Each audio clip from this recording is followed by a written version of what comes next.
Mr. Chairman, Ranking Member Risch, thank you. It's very good to be with you, to be with every member of this committee today. Thank you for the opportunity to speak with you about the administration's proposed budget for the State Department. And as both of you noted, I just returned from Kyiv with Defense Secretary Lloyd Austin, where together we demonstrated the United States' commitment to the government and to the people of Ukraine. I have to tell you, the trip left an indelible impression. We had a chance to talk about it a little bit before the hearing. As we took the train across the border and rode westward into Ukraine, we saw mile after mile of Ukrainian countryside, territory that just a couple of months ago, the Russian government thought that it could seize in a matter of weeks. Today, firmly Ukraine's. In Kyiv, we saw the signs of a vibrant city coming back to life, people eating outside, sitting on benches, strolling. It was right in front of us. The Ukrainians have won the battle for Kyiv. And for all the suffering that they've endured, for all the carnage that Russia's brutal invasion continues to inflict, Ukraine was and will continue to be a free and independent country. It's impossible not to be moved by what the Ukrainians have achieved. It's also impossible not to believe that they will keep succeeding because they know why they fight. Seeing this, I have to tell you, I felt some pride in what the United States has done to support the Ukrainian government and its people, and an even firmer conviction that we must not let up. Moscow's war of aggression against Ukraine has underscored the power and purpose of American diplomacy. Our diplomacy is rallying allies and partners around the world to join us in supporting Ukraine with security, economic, humanitarian assistance, imposing massive costs on the Kremlin, strengthening our collective security and defense, addressing the war's mounting global consequences, including the refugee and food crises that you both alluded to. We have to continue to drive that diplomacy forward, to seize what I believe are strategic opportunities, as well as address risks presented by Russia's overreach as countries are reconsidering their policies, their priorities, their relationships. The budget request before you predated this crisis, but fully funding it is critical, in my judgment, to ensuring that Russia's war in Ukraine is a strategic failure for the Kremlin and serves as a powerful lesson to those who might consider following its path. As we're focused intensely on this urgent crisis, the State Department continues to carry out the missions traditionally associated with diplomacy, like responsibly managing great power competition with China, facilitating a halt to fighting in Yemen and Ethiopia, pushing back against the rising tide of authoritarianism and the threat that it poses to human rights. We also face evolving challenges that require us to develop new capabilities, such as the emergence and reemergence of infectious disease, an accelerating climate crisis, and, of course, a digital revolution that holds both enormous promise but also some peril.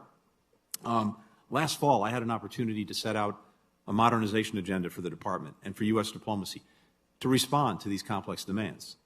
In no small part, thanks to the FY22 budget approved by Congress, we've been able to make real progress on this agenda, though much remains to be done.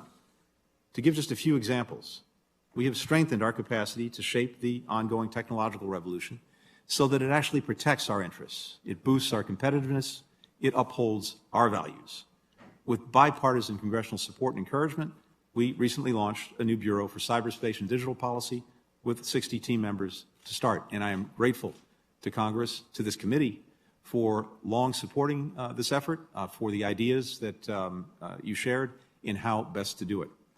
We're also making headway on ensuring that our diplomats reflect America's remarkable diversity, which is one of our greatest strengths, including in our diplomacy. We have, as the chairman noted, our first ever Chief Diversity and Inclusion Officer who is spearheading an effort to analyze and address the obstacles that prevent underrepresented groups from joining and advancing at state. We've expanded the Pickering and Rangel Fellowships and created, for the first time, thanks to the support of Congress and this committee, paid internships at state, along with strong congressional input and support for all of these efforts. And we're showing results. We recently welcomed a new cohort of 179 exceptional Foreign Service professionals. That's putting our department on track for its largest annual intake in a decade.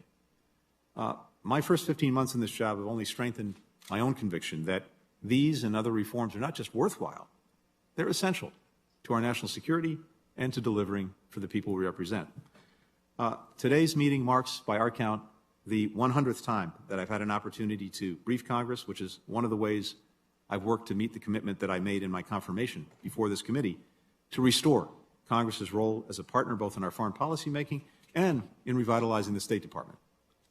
Ensuring that we can deliver on the agenda will require sustained funding, some new authorities, and maybe most important of all, partnership from Congress. That's why I'm grateful for the Chairman and Ranking Member's request to establish a formal dialogue on the State Department authorization, a request that we have delivered on, and we're going to look forward to working in detail with you as the authorization process moves forward. If we want to deepen our capability in key areas like climate, like pandemic preparedness, like multilateral diplomacy, if we want to expand on Secretary Powell's vision of a Foreign Service training float and equip our workforce with the training, with the tools, with the technology that we need for today's challenges, we need some additional resources, and those are set out in the budget. If we want to be able to swiftly stand up new missions, deploy diplomats when and where they're needed, and I very much agree with the ranking member on this, and make those decisions based on risk management rather than on risk aversion, we need to reform the State Embassy Construction and Counterterrorism Act and the Accountability Review Board statute. That's laid out as well. If we want to rapidly scale up in response to crises like refugee surges and epidemics, while also avoiding costly overhead, we need more flexible domestic hiring authorities. This is not about advancing the goals of any one administration, any one party. It's about refocusing our mission and purpose on the forces that really affect the lives of our fellow citizens, their livelihoods, their security for decades to come. So I very much appreciate this opportunity to speak today about why this matters and look very much forward to continuing to make this committee and Congress as a whole a full partner in these efforts. Thank you.